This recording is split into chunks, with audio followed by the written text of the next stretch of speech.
Hello and welcome to Camera Central Podcast. Today we are at Wales and West and I'm joined by Liam from Fujifilm. Hello. We're going to be talking about a few different subjects, hopefully. Again, this is very unscripted, very unplanned, but we should have a nice little conversation.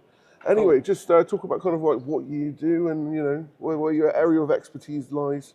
Okay, yep. So I'm a photographer and videographer, but I'm kind of branching out into creative content production. So it kind of encompasses everything, you know. So we'll do, you know, photography and videography for an event, and I'll be using my Fujifilm cameras for both. So I'm a bit of a hybrid shooter, but I am specializing mostly in video nowadays. That's usually what I do, and I also film for Fujifilm themselves, you know, different events and stuff like that. Yeah, fair enough. So yeah, I'm getting heavily into the video side of things, but obviously, yeah, stick to my roots with photography as always. Yeah.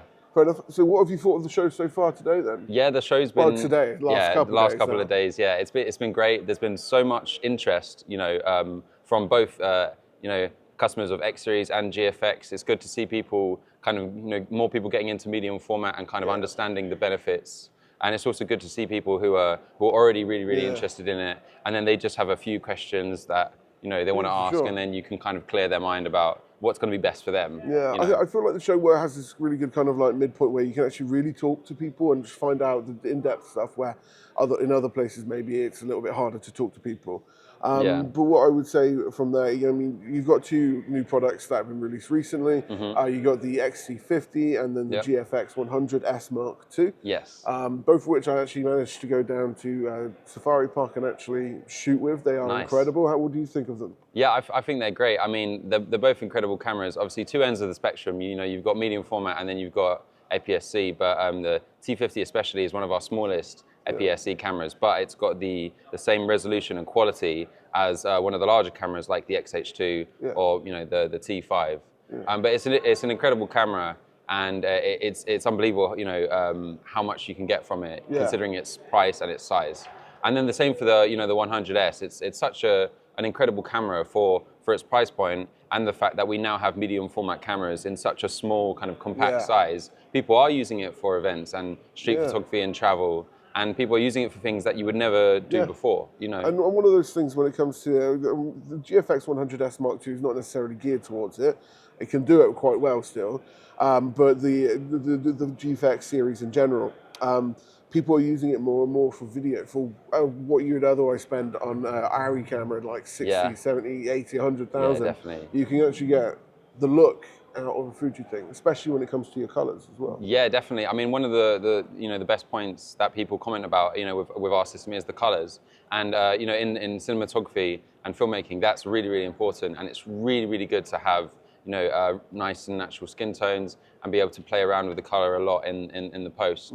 And yeah, the raw footage from the GFX cameras is incredible. You know, it almost has like that IMAX, you know, a large format film look, which is really cool. And you can now pair the medium format cameras with really incredible, you know, cinema lenses as well. Yeah. And you know, I know a lot of people using old vintage cine lenses with that camera to really give it that look.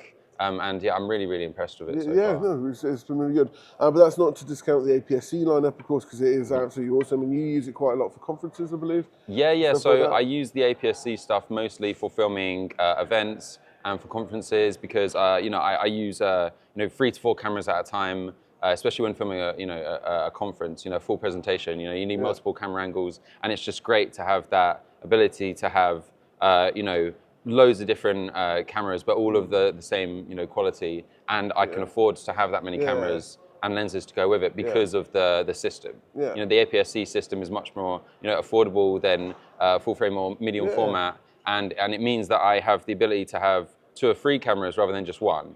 And I really appreciate that. And the other side of that, kind of like something I just thought of just now, really, again, very unplanned, very unscripted, is the fact that when it comes to the newer models, they try and reach all the cameras to have the same sensor as well.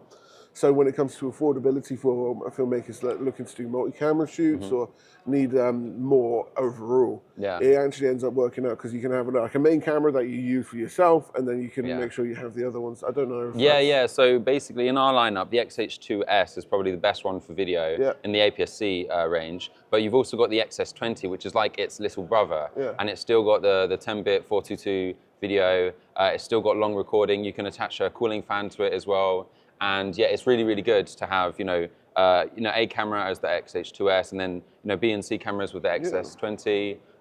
But I personally just have multiple XH2Ss because of the 4K 120 capabilities. But, for conferences and stuff like that, the XS20 is really, really good. And it's surprisingly good for its, small size. People, they're rigging it up as well. It's pretty cool to see, some cages and setups with it. Oh, good. And I want to see more people using this, for stuff other than just vlogging. I think it's good to see it used professionally as well, because it has got that capability. So why do you think people are like looking at the Fujifilm for filmmaking now? Is it because of the color? Is it because, what would you think? I think, well, filmmaking is always, not always, but, a big portion of filmmaking has been done in the Super 35 format, which is, almost the same as APS-C basically. So it's got that look. All we needed really was, to get to a point where our cameras were at the level where we had, 4K 60 and basically all of them. We've got the 10-bit color, we've got RAW capabilities, and, it's at a price point where, you can have this amazing kind of cinema quality almost, but then, you can afford it as well, for the kind of daily user, It's like, I like to say, we've democratized precision, in the sense that, and everyday YouTubers and stuff like that, they do have the capability to make incredible movies and short films, and kind of expand into that. Yeah, for sure.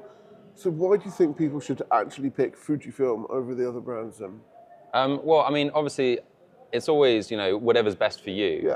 I don't try to take away from other brands because there's benefits to each brand, and there's benefits to full frame, there's benefits to medium format, and there's benefits to APS-C. But, one thing that I, pride Fujifilm on is its, size, value, and, performance. For me, it just aligns perfectly. And, I'm just trying to get the word out there and, show people that, it's not just about stills with Fujifilm. We are really there in the, the filmmaking and videography world as well. I'm hosting a seminar tomorrow about videography with Fujifilm, and I'm showing people my videos and kind of dissecting them and how I created them, and the benefits of things like an APS-C camera.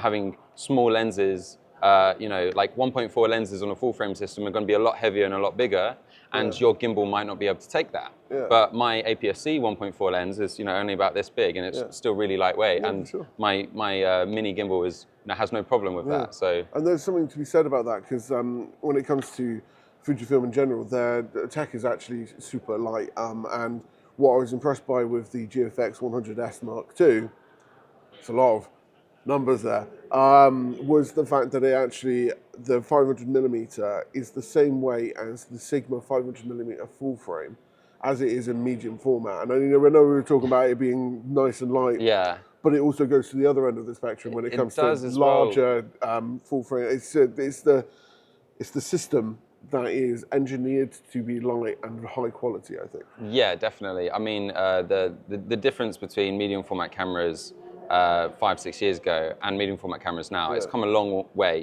Even when you see the difference between the GFX 100 Mark I and the Mark II, the Mark II is half the size, because they've thought about compacting it so that it can be used for more things than just commercial and studio and stuff like that.